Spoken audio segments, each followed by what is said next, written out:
So I went through all these reds and pinks and got them in kind of an order from darkest value back here up to the lightest value up close to me. And over here I have some harder pastels. I usually keep my hard ones just off to the far left part of my box. Just that way I know where they are. They are a little, I use them for more specific things than just general pastels. So I do keep them separate. So if you notice here in the foreground, I have a bunch of pinks over here, and then I have another bunch of pinks over here.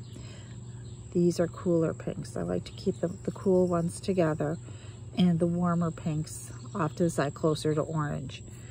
But also notice this one. I've got 3 of them the same color. I suspect that these 2 were part of the same pastel at one time and just got broken in half. But I don't need 2 of them. So let me get rid of that. It's going over there with the other ones that are going back in the house.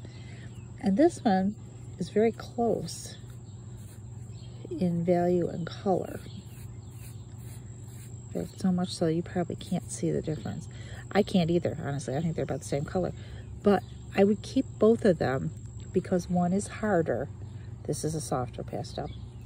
And there are times when I need a softer pastel to really put down a chunk of color. So I'm going to keep both of those. The rest of these are in a fairly decent order. These ones, again, warmer reds versus the cooler ones over on the right side. But you know what else this shows me? It shows me the colors that I need and I don't have in here. For example, this goes from very intense pinks all of a sudden up to a lighter pink.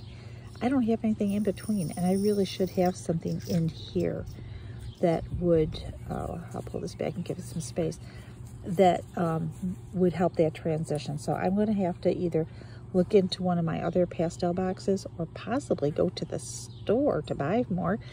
It's a terrible thing to have to go to Rochester Art Supply because, oh my gosh, they have more pastels than anything in the whole world, and I just love going in there, but I can never get away without buying a few things, a few more pastels. You can't have enough. If you've never been in there or haven't heard about it, please check it out. It's Rochester Art Supply. It's on West Main Street in Rochester, New York.